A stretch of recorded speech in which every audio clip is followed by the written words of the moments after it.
गुरुभ्यो नमः। निहार हार घनसार सुधाकराभा कल्याणदां कनकचम्पकदाहभूषा उत्तुङ्गपीनकुचकुम्भमनोहराङ्गी वाणीं नमामि मनसा वचसा विभूत्यै। दिदृक्षवो यस्य पदं सुमङ्गलं विमुक्तसङ्गा मुनयः सुसाधवः चरन्त्यलोकव्रतमव्रणम्बने भूतात्मभूतासुहृदः मे गतिः। आपदामपहर्तारं दातारं सर्वसम्पदां लोकाभिरामं श्रीरामं भूयो भूयो नमाम्यहम्। नमो द्विशीर्णेत्रिपदे चतुःशृङ्गाय तन्तवे सप्तहस्ताय यज्ञाय त्रयीविद्यात्मने नमः। अज्ञानतिमिरान्धस्य ज्ञानाञ्जनशलाकया चक्षुरुन्मीलितं येन तस्मै श्रीगुरवे नमः। सर्वप्रथम सर्वशक्तिवान सच्चिदानंद घन अविनाशी परमात्मा के चरणों में प्रणाम। तत्पश्चात पूज्य महाराज श्री को प्रणाम एवं सभागार में उपस्थित नित्य हमारा मार्गदर्शन करने वाले, नित्य नए नए ज्ञान को हम तक पहुँचाने वाले पूज्य गुरुदेव के चरणों में मेरा प्रणाम। समक्ष उपस्थित धर्म प्रशिक्षु मेरे सभी अग्रज भाई, उनके हृदयस्थ विराजमान परम सत्ता को प्रणाम।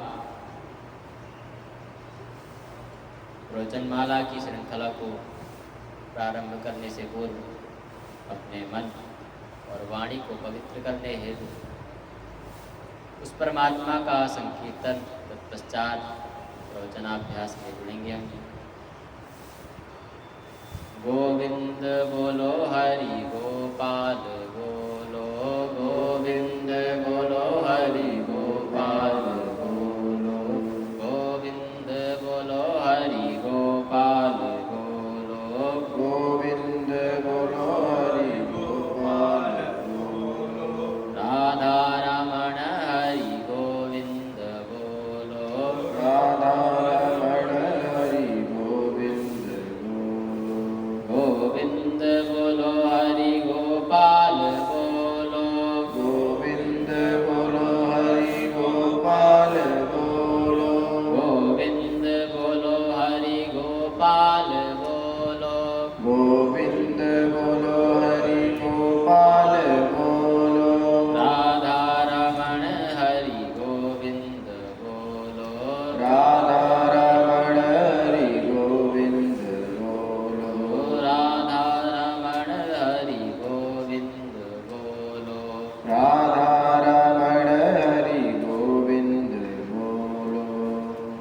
बोलिए बाल कृष्ण लाल की जय हो, भागवत महापुराण की जय हो, गुरुदेव जी महाराज की जय हो। मुद मंगलमय संत समाजु, जो जग जंगम तीरथ राजु। कल जो प्रश्न उठा कि कंस जैसा क्रूर राक्षस महाराज वसुदेव को वेदांत का उपदेश कैसे कर रहा था, तो उसका उत्तर जो महापुरुष जन देते हैं कि भगवान स्वयं उनके यहाँ पुत्र बन के आए, उनके गर्भ में। ऐसे वसुदेव जी महाराज के दर्शन का यह फल था कि वह क्रूर राक्षस कंस वेदांत का उपदेश कर रहा था। और यही बात पुष्ट कर रहे हैं गोस्वामी बाबा कि संतों का स्वभाव होता ही ऐसा है, यदि कोई राक्षस या कोई दुष्ट व्यक्ति भी उनका अहित करे, उन्हें पीड़ा पहुंचाए, फिर भी वह उसका भला सोचते हैं, उसका कल्याण ही सोचते हैं। क्योंकि जो संतों का वातावरण जहाँ पर रहते हैं वहाँ का जो वातावरण होता है वह अपने आप ही एक सुरम्य हो जाता है, कल्याणमय हो जाता है। और संत चलते फिरते प्रयाग हैं, कल हमने सुना ही था, वह सबका कल्याण करने वाले होते हैं। वह मूर्ख व्यक्ति हो या कोई ज्ञानी व्यक्ति हो, उद्धव जैसा ज्ञानी ही क्यों ना हो या कंस जैसा मूर्ख क्यों ना हो, सबका कल्याण करने वाले संतजन हैं।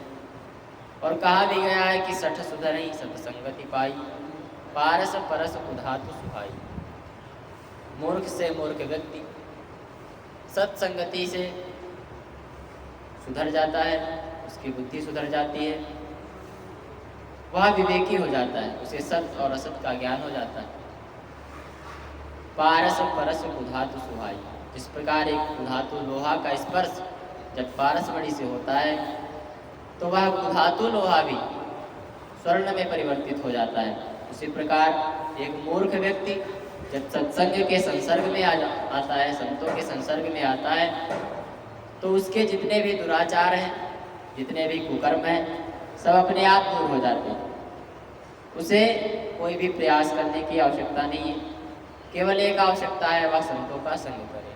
और वही शायद कंस को प्राप्त होगा, जिसके कारण कंस के हृदय में दया आई, भक्ति जागृत हुई और उसने पश्चाताप करते हुए वसुदेव जी से प्रार्थना की। लेकिन यहाँ पर जो गोस्वामी तुलसीदास जी ने लिखा कि सठ सुधरई सत्संगति पाई, पारस परस उधातु सुहाई, इसका भी खंडन करते हुए संतजन कहते हैं कि आप पारस मणि का संतों से तुलना नहीं कर सकते, क्योंकि पारस में और संत में बहुत अंतर हो जाए।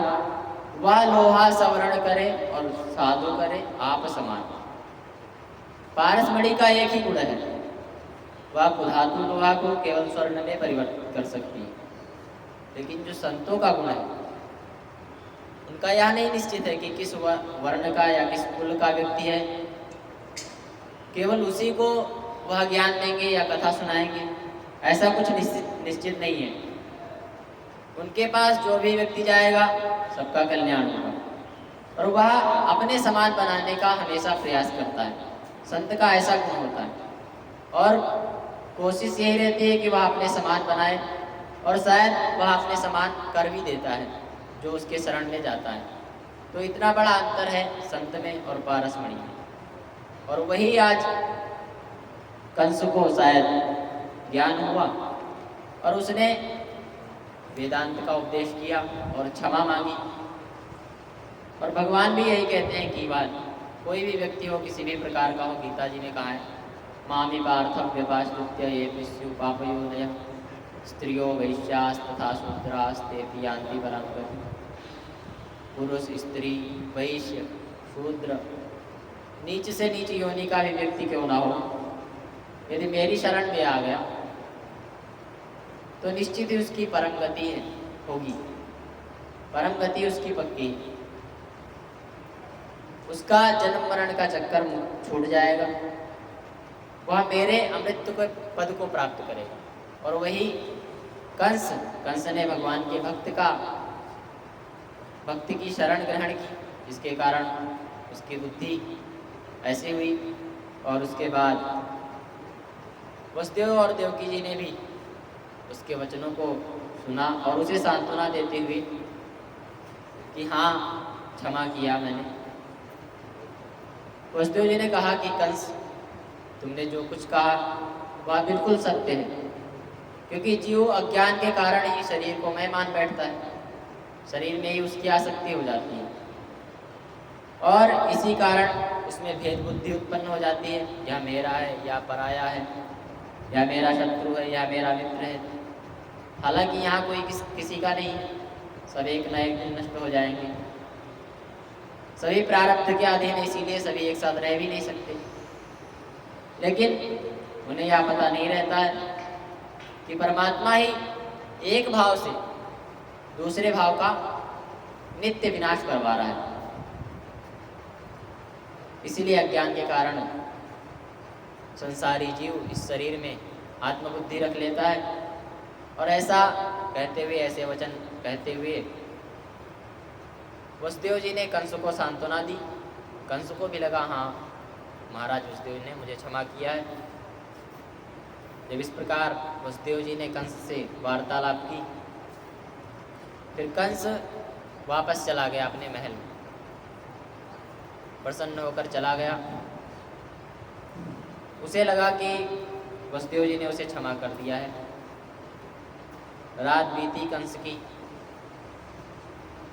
सुबह हुई, उसने मंत्रिमंडल बुलाया, बैठक की। अब मंत्री तो उसके ऐसे ही थे, दुष्ट प्रवृत्ति वाले।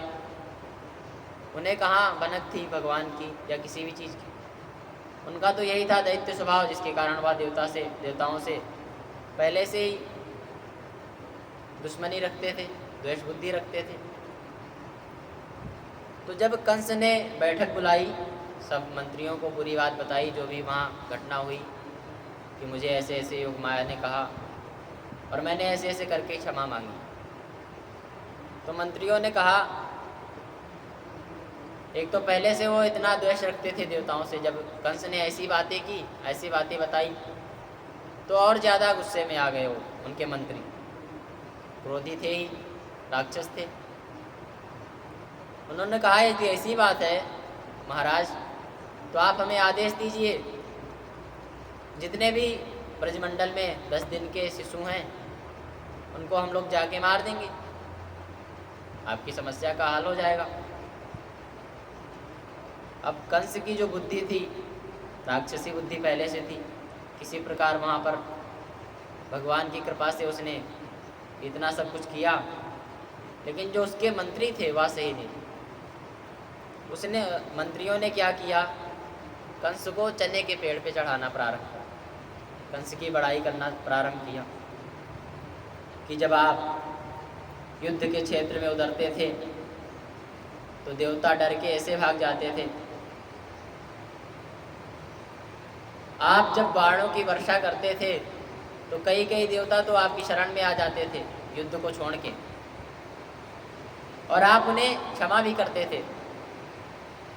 ऐसी ऐसी बातें उनके मंत्री करने लगे और कहा कि भले ही वह देवता आपसे इतना डरते थे, लेकिन उनकी उपेक्षा आपको नहीं करनी चाहिए, क्योंकि हैं तो वो शत्रु ही। भले ही वह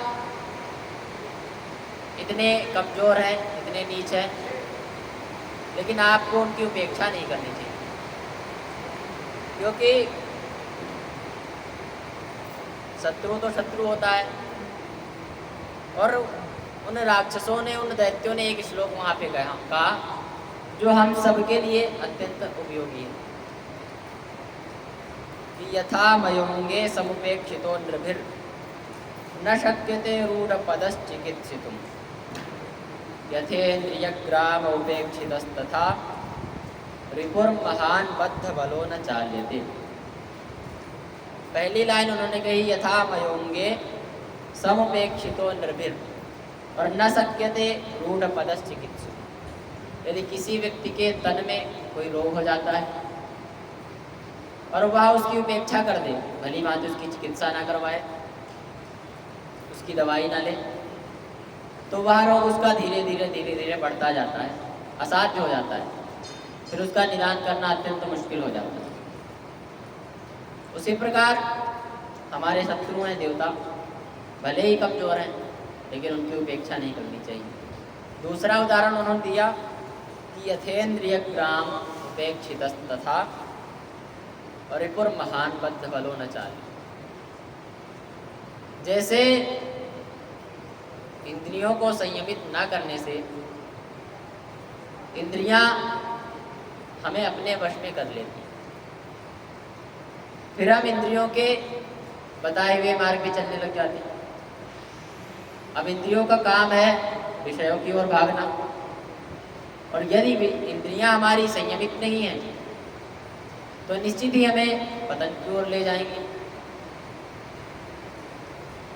और इन्हीं इंद्रियों का जो 5 ज्ञानेंद्रियां हैं, 5 कर्मेंद्रियां हैं, इन्हीं का एक उदाहरण आप सबने सुना होगा,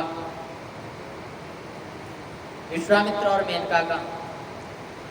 इस प्रकार उनकी सालों की तपस्या, हजारों वर्षों की तपस्या एक क्षण में समाप्त हो गई। उसका फल कुछ नहीं रहा। केवल इंद्रियों के चंचल होने के कारण शायद कहीं कमी रह गई, जिससे विश्वामित्र मेनका के मोह में फंस गए। विश्वामित्र भयानक वन में तपस्या में बैठे हुए थे। पृथ्वी भी अपनी गति से चल रही थी और ऋषि विश्वामित्र तपस्या में इतना लीन थे कि उन्हें बाहरी दुनिया का कुछ भी भान नहीं था, कोई खबर नहीं थी। इतना वह तपस्या में लीन हो चुके थे।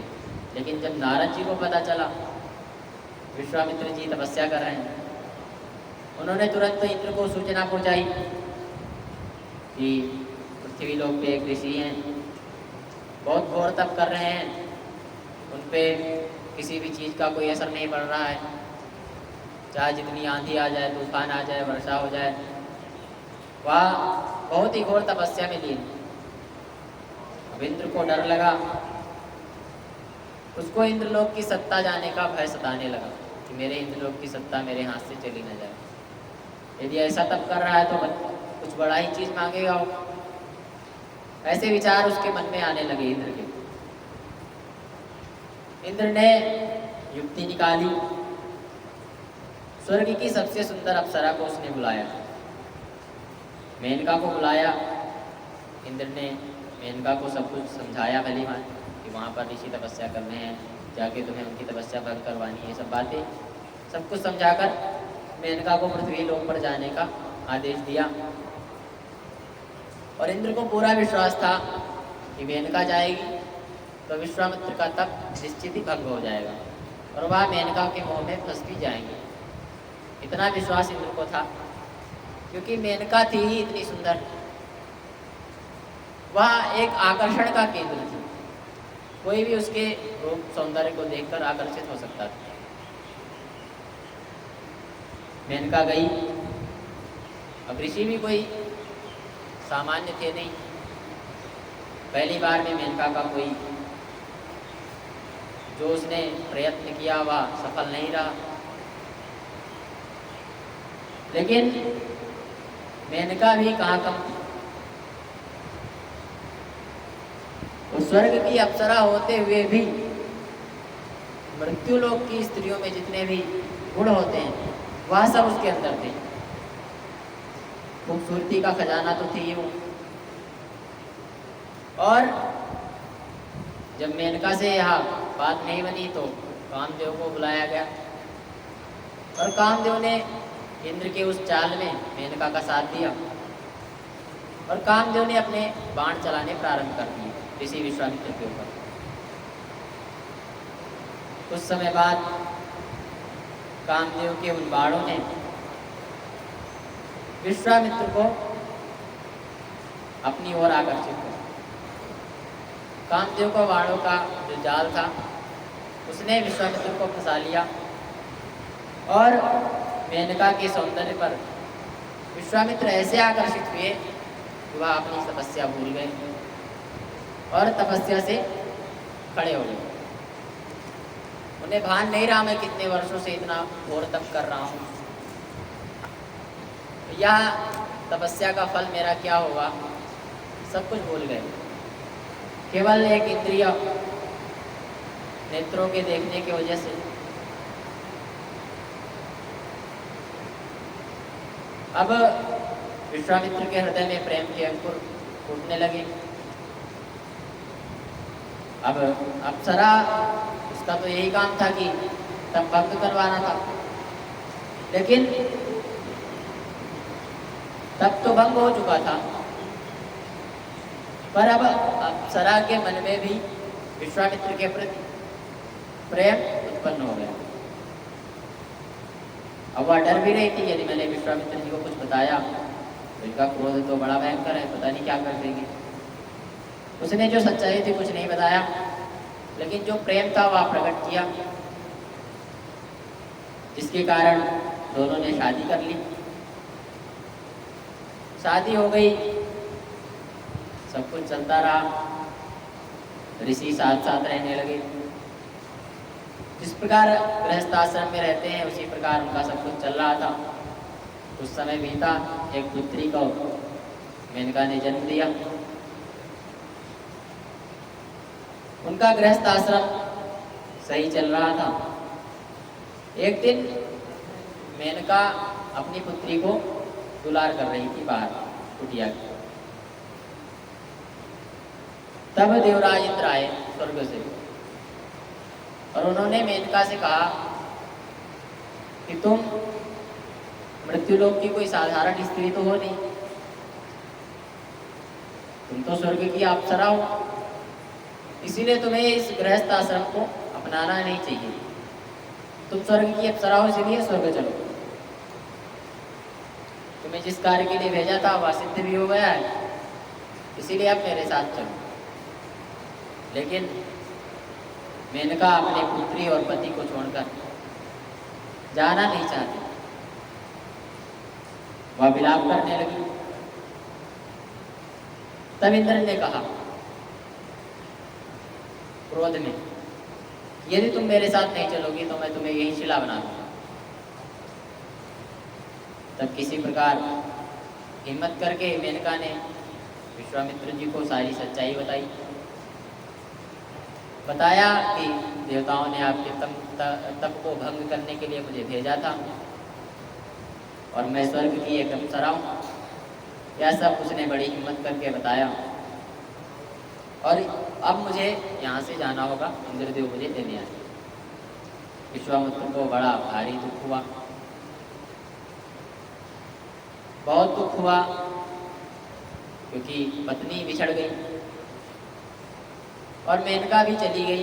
पुत्री को उसने वन में कहीं छोड़ दिया, वही पुत्री जो बाद में कण्व ऋषि ने अपने पास रखा, जो बाद में शकुंतला नाम से विख्यात हुआ। तो इस कहानी का यही तात्पर्य है कि जो कंस के मंत्रीजन समझा रहे हैं कंस को, भले ही वह राक्षस है, लेकिन हमें यहाँ पर जो शिक्षा लेनी चाहिए कि अपनी इंद्रियों को संयमित रखें। यदि आपने अपनी इंद्रियों की सुनी तो तुरंत ही आपके मन में संकल्प बन जाएगा और आपकी इंद्रियां आपको विषय की ओर प्रवृत्त कर देंगी। इसीलिए अत्यंत आवश्यक है आपकी इंद्रियों का संयम। इसीलिए व्यास जी भी यही लिखते हैं भागवत जी में कि माता स्वस्रा दुहित्रा वा न विविक्ता सनो भवेत्, बलवान इंद्रियग्रामो विद्वान समपि कर्षति। मनुष्य को चाहिए कि अपनी माता, अपनी बहन और अपनी पुत्री के साथ भी एकांतवास में कभी न बैठे। जब ऐसी बात व्यास जी ने लिखी तो उनके शिष्य ने प्रश्न कर दिया और उसने दावा किया कि मुझे तो ऐसा नहीं हो सकता, मैं कभी विचलित नहीं हो सकता। अपनी माता, अपनी बहन, अपनी पुत्री के साथ कौन विचलित होगा।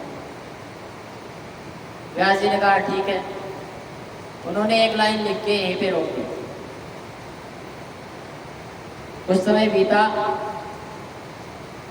उनके शिष्य अपने आश्रम में थे। व्यास जी ने एक बहुत ही सुंदर स्त्री का रूप धारण किया और वर्षा हो रही थी। उसी समय व्यास जी अपने शिष्य के आश्रम पर पहुंचे। जब आश्रम पर पहुंचे, खटखटाया दरवाजा, तो उनके शिष्य ने दरवाज़ा खोला। अब वह दुविधा में था कि यदि इसको मैं शरण नहीं दूंगा तो यहाँ जंगलों में भटकेगी, कोई जानवर खा जाएगा, कुछ भी हो सकता है। और यदि मैंने इसे शरण दे दी तो लोग क्या सोचेंगे, मैं तो संत हूँ। फिर उन्होंने निश्चय किया कि मैं इसे शरण दे देता हूँ, मैं तो वर्षा आदि सही लूँगा। उन्होंने व्यास जी जो आए थे स्त्री बन के, उनको अपनी कुटिया में रहने को कह दिया और उन्होंने कहा मैं स्वयं बाहर रह लूँगा। रात हो गई। विश्वामित्र जी ने, व्यास जी ने इतना सुंदर रूप बनाया था कि रात्रि को जब व्यास जी अंदर सो रहे थे कुटिया में और उनका जो शिष्य था वह बाहर सो रहा था, लेकिन इंद्रियों की चंचलता देखिए आप। उस शिष्य की जो इंद्रियां थी वह संयमित नहीं रह पाई। वो इतना उतावला हो गया व्यास जी का शिष्य कि वह जाके अपने ही आश्रम का दरवाजा खटखटाने लगा। तब व्यास जी ने देखा कि अब सच्चाई बतानी चाहिए, नहीं तो अनर्थ हो जाएगा। तब व्यास जी ने दर्शन दिया और अपने शिष्य को समझाया कि इंद्रियों का जो मुख है उसे अंतर्मुखी करना बड़ा ही मुश्किल है। इसीलिए उन्होंने लिखा है कि अपनी माता के साथ, अपनी बहन के साथ और यहाँ तक अपनी पुत्री के साथ भी आप एकांतवास में ना बैठो, क्योंकि बड़े बड़े विद्वान भी, विवेकी व्यक्ति भी अपने इंद्रियों को वश में नहीं कर पाते, इंद्रियों के वशीभूत होकर विषयों में प्रवृत्त हो जाते हैं और अंततो गत्वा अधोगति हो जाती है। अपने शिष्य को समझाया कि मेरे यहाँ लिखने का यही तात्पर्य था कि इंद्रियों को जितना हो सके संयमित रखा जाए। तो वही समझा रहे हैं कि उनके मंत्रिमंडल कंस की, जिस प्रकार यदि आप इंद्रियों को संयमित नहीं रखेंगे तो एक समय में इंद्रियां आपको पतन की ओर ले जाएंगी। इसी प्रकार हमारे शत्रु हैं, यदि आप उनकी उपेक्षा कर देंगे, भले ही वह कमज़ोर हैं लेकिन उनकी हमें उपेक्षा नहीं करनी चाहिए। इसीलिए आप हमें आदेश दीजिए और हम उनके साथ युद्ध करेंगे। और उन्होंने जो बहुत बड़ी बात यहाँ पर कही कि मूलम हि विष्णुर्देवानां यत्र धर्मः सनातनः तस्य च ब्रह्म गो विप्रास्तपो यज्ञाः सदक्षिणा। उसने कहा देवताओं की जो जड़ है विष्णु, वह कहाँ रहता है? तो बोला जहाँ सनातन धर्म है, जहाँ पे वेद, गौ, ब्राह्मण, तपस्या और नित्य यज्ञ होते हैं शास्त्र विधि के अनुसार। तो आप हमें आज्ञा दीजिए कि मैं इन सबको नष्ट कर दूं, जिससे वह आपके ऊपर अत्याचार या कुछ भी प्रहार नहीं कर पाएंगे। ऐसा उनके मंत्रियों ने कहा। अब बुद्धि कंस की फिर से राक्षसी बुद्धि थी, तुरंत तमोगुणी हो गई। उसने आदेश दे दिया हिंसा करने को। अब जब हिंसा करने को उसने आदेश दिया तो व्यास जी लिखते हैं कि देवै रजः प्रकृतयस्तमसा मूढ़चेतसः सतां विद्वेषमाचेरु रारादागत मृत्युवः। उसके सर पे मृत्यु नाच रही थी। तमोगुण के अधीन हो चुका था कंस, उसके सभी मंत्रिमंडल, वह सब भी तमोगुण से बिल्कुल परिपूर्ण थे। सत्वगुण की कहीं भी लेश मात्र भनक नहीं थी। इतना तमोगुणी थे, कंस ने भी हिंसा करने का आदेश दे दिया और वह सब अपने अपने कार्यों के लिए निकल गए। यहाँ पर जो हमें शिक्षा लेनी चाहिए कि आयु श्रियम यशो धर्मम लोका नाशस एव च हन्ति श्रेयांस सर्वाणि पुंसो महादत्त क्रम। उन्होंने संतों का, महात्माओं का, सनातन धर्म का नाश करने का सोचा, नाश करने की चेष्टा की, तो उनकी तो मृत्यु हुई जैसी हुई। लेकिन हमें भी यही शिक्षा लेनी चाहिए, यदि आप संतों का अपमान करते हैं, संतों से द्वेष करते हैं, तो निश्चित ही आपकी आयु, कीर्ति, लक्ष्मी, धर्म, लोक परलोक सब के सब आपके नष्ट हो जाएंगे। इसीलिए साधुओं से, संतों से, अपने धर्म से द्वेष ना करें, सनातन धर्म से द्वेष ना करें। कंस के मंत्री निकल गए अपने अपने कार्यों में, लेकिन कंस को जो मृत्यु का भय था वह अभी भी सता रहा था। तब उसने अपनी बहन पूतना को बुलवाया और उससे क्या कहा, ये बात तो हम बाद में ही देखेंगे। अब जब गोकुल में भगवान को पहुंचा दिया गया यशोदा जी के पास, वहां पर क्या घटनाएं घटी, पहले हम उस पर विचार कर लेते। गोकुल में महाराज वसुदेव यशोदा जी के पास पालने में भगवान को लिटा कर आ गए थे। अब भगवान ने देखा माता यशोदा तो दूसरे तरफ करवट करके लेटी हुई, भगवान पीछे लेटे थे पीठ की तरफ। अब उन्होंने रोना प्रारंभ कर दिया। उन्होंने कहा, मतलब मन ही मन सोच रहे हैं भगवान कि मैं जिसके इतनी पास हूँ, अब जीव, संसारी जीव या कोई भी अन्य महापुरुष संतजन कितने कितने घोर तप करते हैं भगवान को प्राप्त करने के लिए। वही बात परमात्मा सोच रहे हैं कि मैं इनके इतने पास हूँ, फिर भी यहाँ सो रही हैं, वो भी मेरे से विमुख होकर, मेरी तरफ इन्होंने मुख भी नहीं किया। ये सब सोचकर भगवान ने रोना प्रारंभ कर दिया और उन्होंने रोकर यशोदा जी को जगा दिया। अब इससे सिद्ध यही होता है कि यदि भक्त, भगवान का भक्त संपूर्ण समर्पित है, तो भगवान उसे रोकर भी जगाना चाहते हैं। आप वैसी भक्ति करिए, यशोदा जी की भक्ति आप सभी जानते हैं, तो आप यदि वैसी भक्ति करते हैं तो भगवान आपको रोकर भी जगाना स्वीकार करते हैं। और आपने देखा ही होगा कि गोपियों के कैसे भगवान ने जगाए। भगवान ने बंसी बजा बजा कर क्या संकेत दिया है गोपियों को। और वहाँ पर कुरुक्षेत्र में जब मोह हुआ अर्जुन को, वहाँ पर भगवान ने गीता का उपदेश किया। पहले तो हम ये देख लेते हैं गोपियों को कैसे जगाया भगवान, क्या क्रिया की। भगवान कहते हैं मेरी जो प्रत्येक क्रिया है वह मेरे भक्तों के लिए, मेरे जितने भी भक्त हैं उनके लिए कल्याणप्रद ही होती है।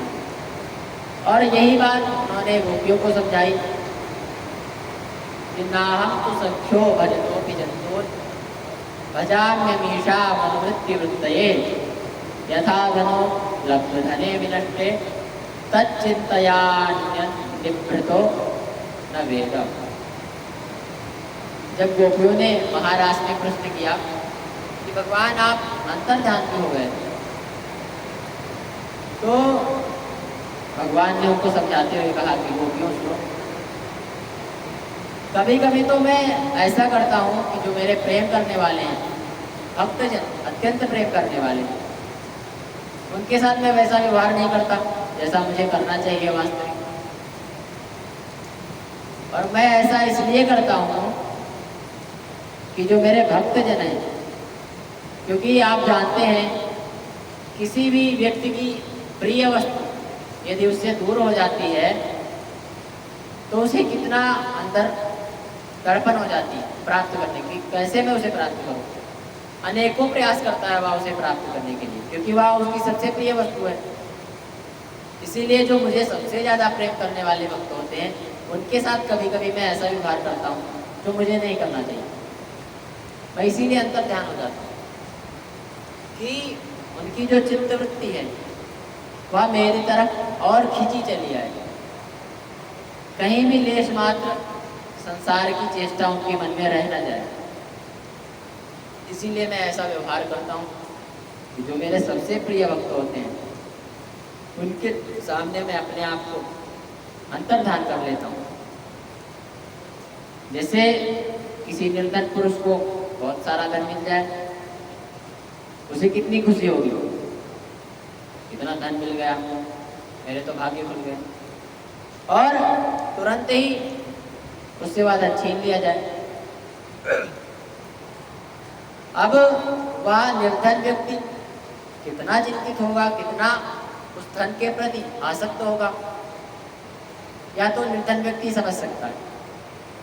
तो वही बात भगवान समझा रहे हैं कि मेरे भक्त ऐसे हो जाएं कि मन मना और मत भक्तो मत्याजी माम नमस्तु और मामे वैश्य युक्तो एवं आत्मानम मत पर।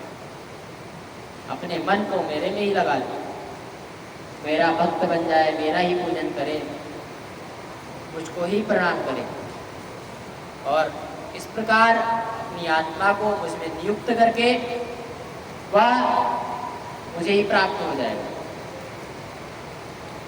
इसका उपाय उन्होंने बताया कि यत् करोसि यदश्नासि यज्जुहोसि ददासि यत् तपस्यसि कौन्तेय तत्कुरुष्व मदर्पणम्। गोपियों को समझा रहे हैं भगवान कि मेरा प्रत्येक धर्म, मेरी प्रत्येक लीला अपने भक्तों के हितकारी ही होती है, अपने भक्तों का कल्याण करने के लिए ही होती है।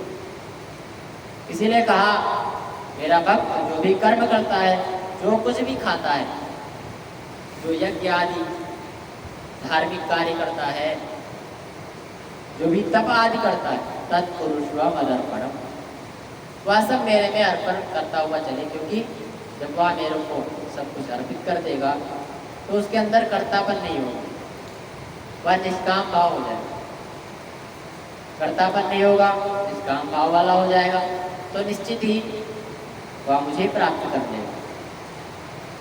और जब कर्तापन नहीं रहता तो तुलसीदास जी भी यही लिखते हैं, जो कर्तापन से रहित हो जाते हैं भक्त, उनकी ऐसी बुद्धि होती है, उनका ऐसा चिंतन होता है कि सब करी मांगम एक फल रामचरण रति हो और तिनके मन मंदिर बसो श्री रघुनंदन दो। जब भक्त सब कुछ करके सारे कर्मों को करता हुआ केवल एक ही चीज मांगता है कि रामचरण रति हो, भगवान के चरणों में मेरी प्रीति बढ़े, मेरी भक्ति प्रगाढ़ हो, जिससे मैं उस परमात्मा को प्राप्त कर सकूं। तो कहा उन्होंने तिनके मन मंदिर बसो, क्योंकि जब उसके अंदर ऐसी चाह होगी कि मेरा मन जो है भगवान के चरणों में लगा रहे, तो निश्चित उसका मन कोई साधारण मन नहीं रहेगा, उसका मन एक मंदिर बन जाएगा। और उसी मंदिर में तिनके मन मंदिर बसो सिया रघुनंदन दो, भगवान माता सीता जी के साथ उनके हृदय में विराजते हैं यदि वह निष्काम भाव वाला भक्त। तो भगवान ने गोपियों को समझाया कि मेरी प्रत्येक लीला यदि मैं अंतर्धान भी हो रहा हूँ तो उसके पीछे का कारण भी यही है कि मेरा भक्त और ज़्यादा मुझसे लगाव रखे, निरंतर मेरा ही चिंतन करे। इसीलिए भगवान की जो लीला है उनको या उनके ऊपर कभी भी शंका ना करें, ऐसा भाव रखते हुए अपनी भक्ति को बनाए रखें। और इसके आगे जो उन्होंने अर्जुन को क्या उपदेश किया, अर्जुन को जगाने का कैसे उन्होंने काम किया, यह चर्चा अगले सत्र में सुनेंगे। इसी के साथ अपनी वाणी को प्रभु के चरणों में समर्पित करते हुए सत्र को विराम करेंगे। 2 बार नाम संकीर्तन करते हुए सत्र को विराम करते हैं। भज गोविंद गोविंद गोपाला, भज गोविंद गोविंद गोपाला, भज गोविंद गोविंद गोपाला, भज गोविंद गोविंद गोपाला। मेरा मुरली मनोहर नंदलाला, मेरा मुरली मनोहर नंदलाला, भज गोविंद गोविंद गोपाला, भज गोविंद गोविंद गोपाला। बोलिए बाल कृष्ण लाल की जय हो, गुरुदेव जी महाराज की जय हो, भागवत महापुराण की जय हो, धर्म की अधर्म का प्राणियों में गौ माता की, सत्य सनातन धर्म की, पार्वती पतये